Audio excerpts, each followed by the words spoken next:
Selamat malam teman-teman. Salam sehat. Semoga semua aktivitas dan berita dan keluarga semua baik-baik saja.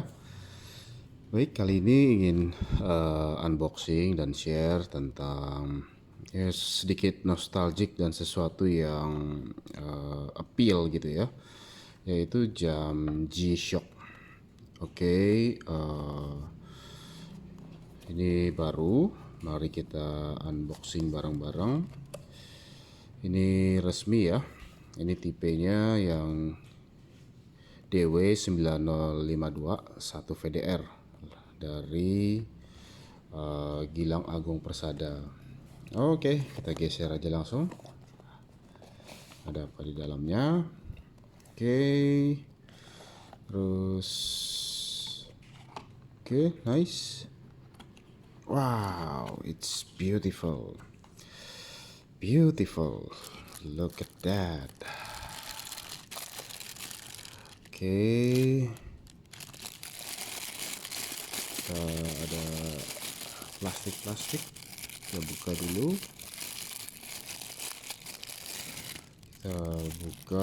Kita kesampingkan. Terus ada apa lagi? Oh, salah, ininya di bawah ya.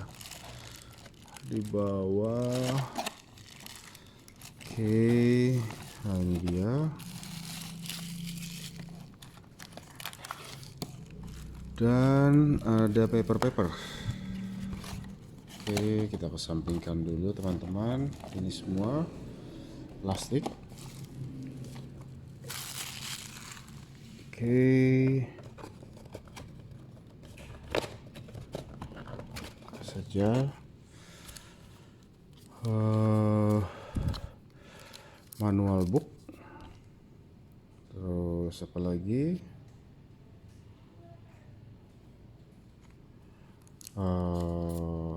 Manual book, terus warranty card. Ini baru dibeli kemarin tanggal 24 dan baru sampai hari ini, tadi sore ya. Warranty card, terus apa lagi? Yeay, 2 years, cool man. Oke, terus modul 3232 ya. Oke, terus ini international warranty card. Oke, nice, very cool. Terus let's see. Wow, it's amazing. Okay, this little frog we call it. Saya akan memanggilnya little frog. Terus ini ada apa saja? Biasanya kalau sini hitam, shock resist, water resist, dan backlight ya. Oke, ini yang warna putihnya, barcode, VDR. Oke, nice. Look at that, it's beautiful. Oke, mungkin saya tidak akan bercerita terlalu panjang tentang jam ini karena sudah cukup banyak ya. Mungkin ulasan singkat saja. Jadi akan ada 2 outline sistematika. Yang pertama tentang gambaran besar umum tentang jam ini, dan yang kedua impression gitu ya, impression and values to me gitu, values terhadap yang saya sukai gitu ya. Wow, keren benar. Yang pertama ini diantara 4 versi klasik ya, 4 versi klasik, DW 5600, 6600, lalu 6900, dan ini ya 9052 gitu. Nah, kalau secara fungsi ini sangat basic, tidak ada sesuatu yang high tech seperti radio control, terus pressure testing, terus atomic clock gitu ya, altimeter baru, tidak. Ini sangat fundamental gitu. Fungsinya apa saja? Setahu saya ini sangat basic ya. Jadi alarm, countdown timer, stopwatch, dan lampu. Ya, coba kita tes. Ini aja lampunya udah cukup bagus sih. Jadi kalau sebentar kita tes ya di kegelapan. Wow, sangat gelap. Coba kita lihat. Yes. Cool man, cool. It's very green legible dial. Okay. Let me turn on the lights.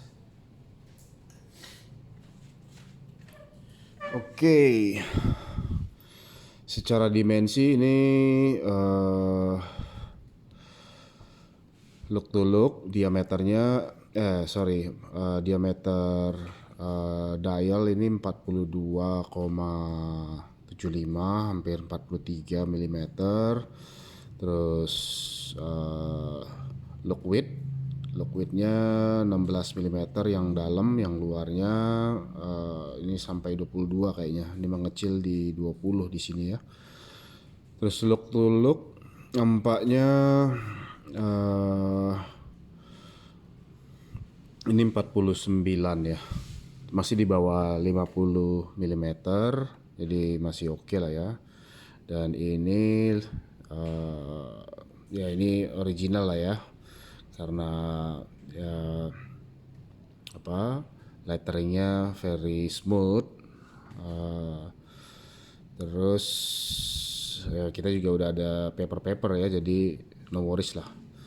Terus ya ini 10 layer of protection structure resin ya, benar-benar diterapin di sini ya. Jadi ini yang benar-benar versi protective G-Shock-nya gitu. Bahkan sampai wrist guard ini pun juga benar-benar diperhitungkan gitu ya, karena di sini mungkin titik lemahnya ada baut ya, ada baut.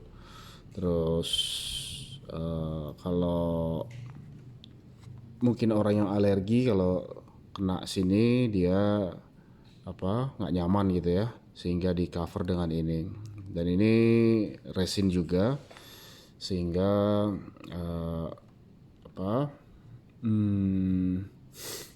semuanya semi structure gitu untuk protection. Jadi secara desain dia memang G-Shock ya, atau gravity shock.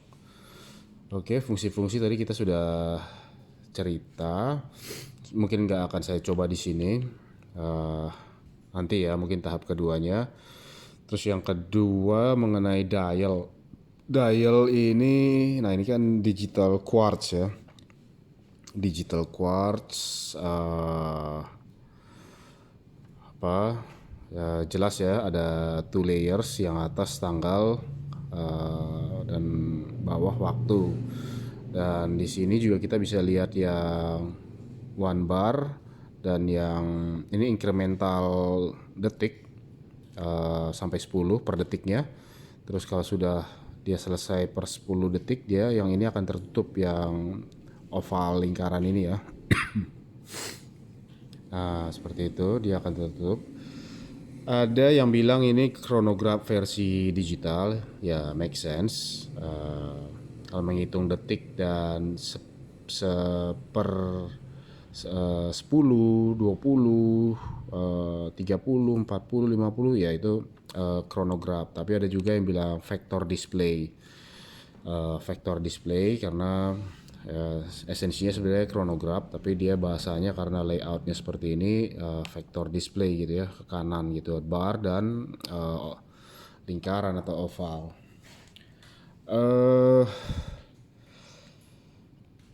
Strapnya resin. Saya tidak henti-hentinya terkesima dengan jam ini, karena diantara yang klasik menurut saya ini appeal gitu ya.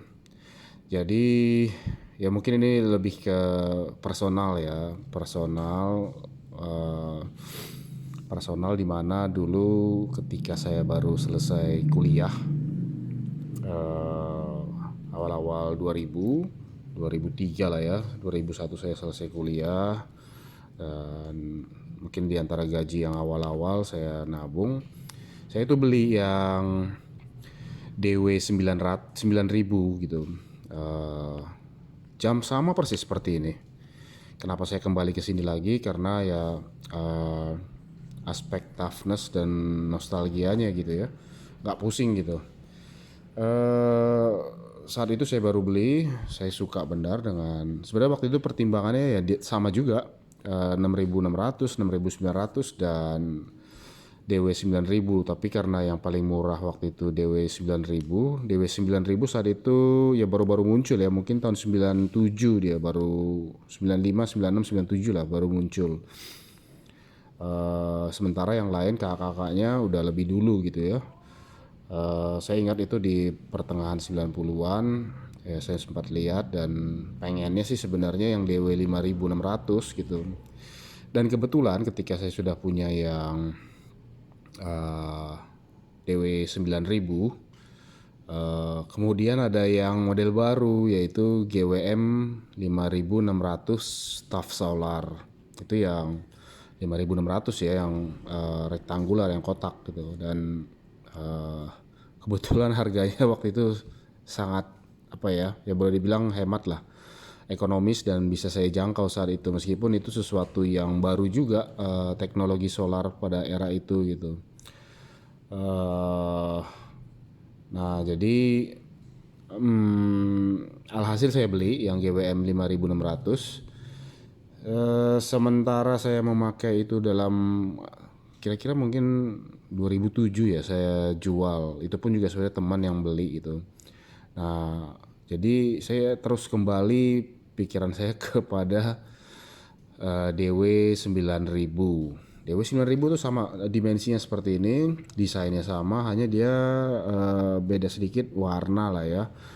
Warna kuning, letteringnya di dalam ini, kalau ini merah. Eh, di bagian bawah itu ya. Terus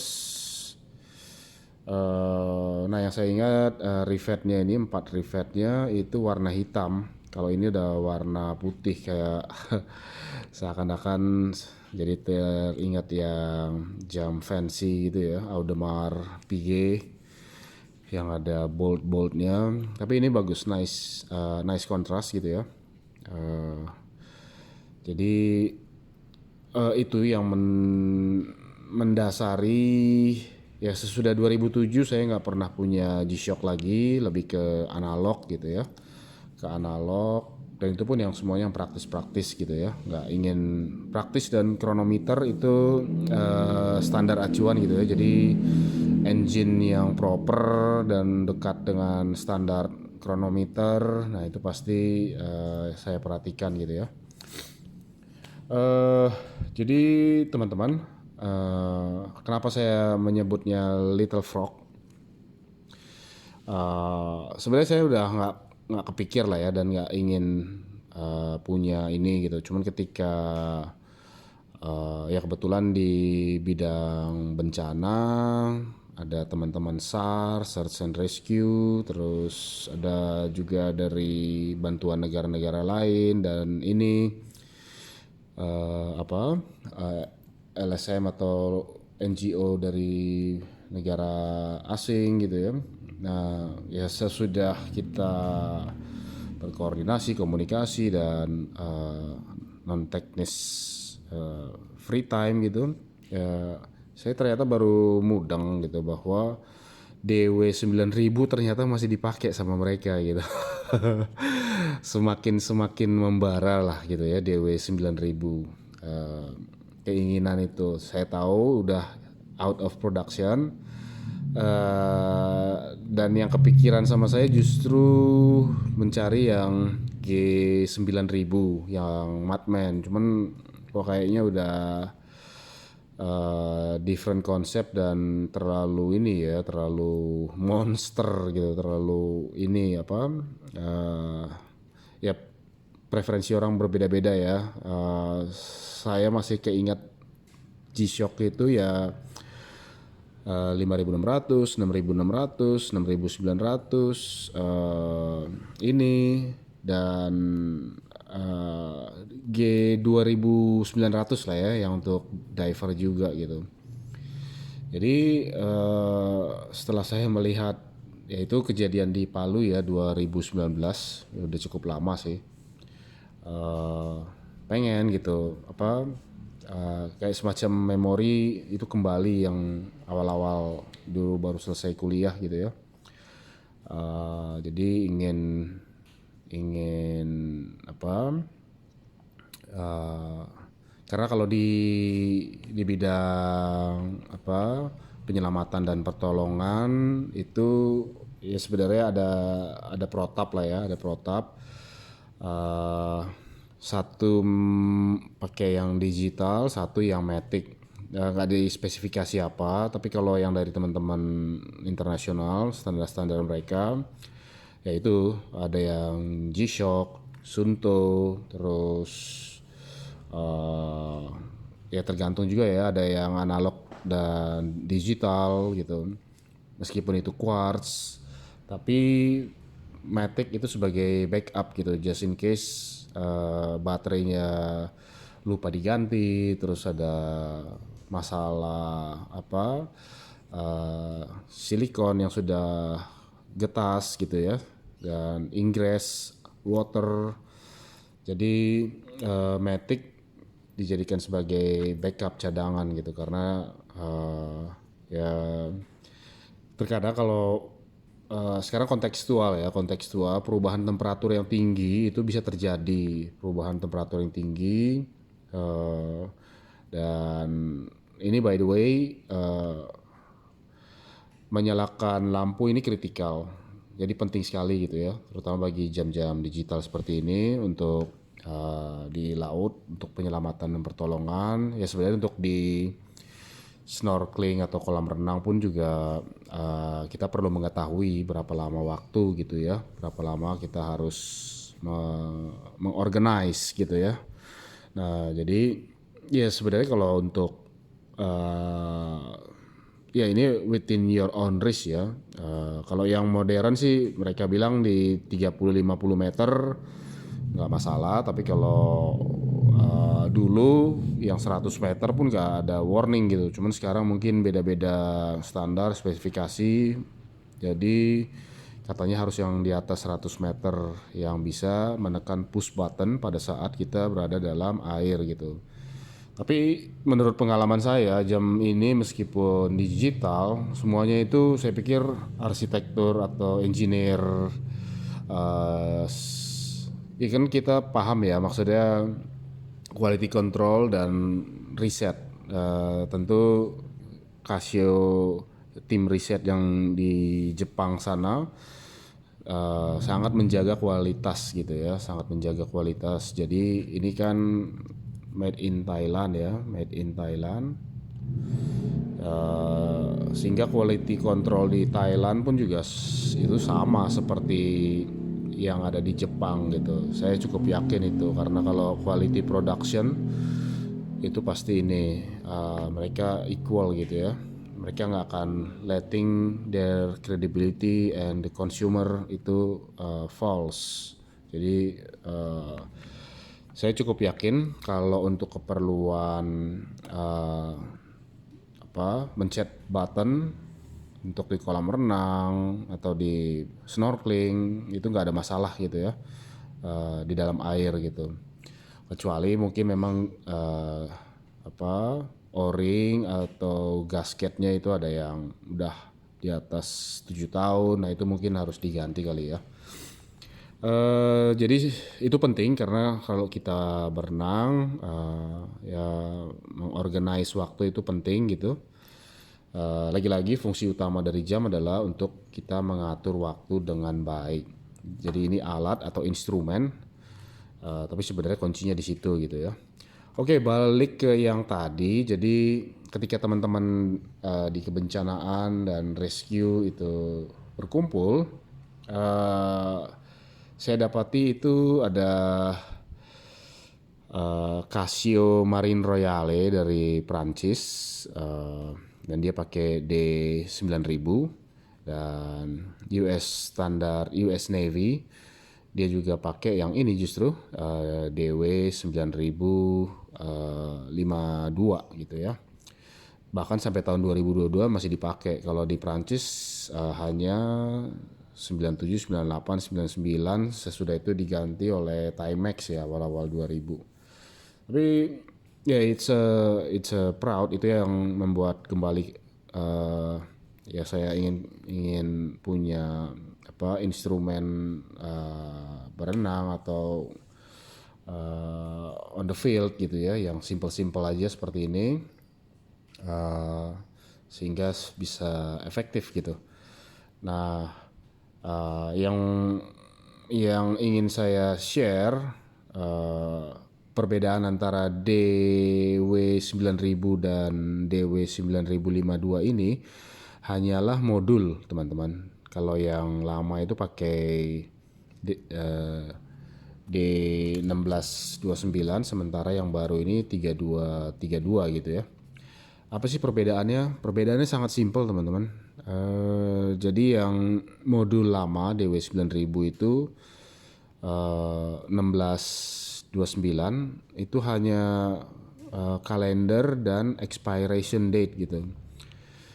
Jadi yang 1629 itu, yang DW9000 itu hanya sampai tahun 2039, sementara yang ini modulnya 3232 ini sampai 2099. Jadi ya sebenarnya pada prinsipnya hanya extension kalender gitu ya. Secara fungsi dan segala macam, flash alert itu semua udah ada dari dulu pun juga gitu. Jadi sebenarnya ini sama saja dengan DW9000, tapi dengan kalender yang berbeda gitu. Ya secara garis besar itu. Jadi ya saya beruntung masih ada waktu dan masih dapat year end sale, sehingga saya bisa mendapatkan dan pakai jam ini kembali gitu. Ini adalah Casio G-Shock saya yang pertama sekarang ini. Dulu sudah punya, tapi sudah lama tidak punya jam digital, semuanya analog. Jadi ya I'm very happy with this. It looks cool. It looks really cool. Oke. Nah, yang saya ingin bilang, jadi ini sebelah-sebelahan ya. Ini yang diver otomatis, ini yang digital. Jadi jika sewaktu-waktu memang harus bertolongan, ya kita punya dua ya.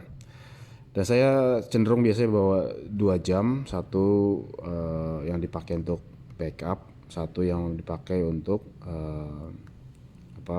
untuk field atau di abuse gitu ya. Jadi ya demikian yang saya bisa share untuk keperluan jadi G-Shock yang lebih ke diving gitu ya, karena ya pengalaman-pengalaman di kebencanaan gitu. Baik, demikian teman-teman, terima kasih atas perhatiannya. Selamat malam dan salam sehat untuk teman-teman semua. Pamit.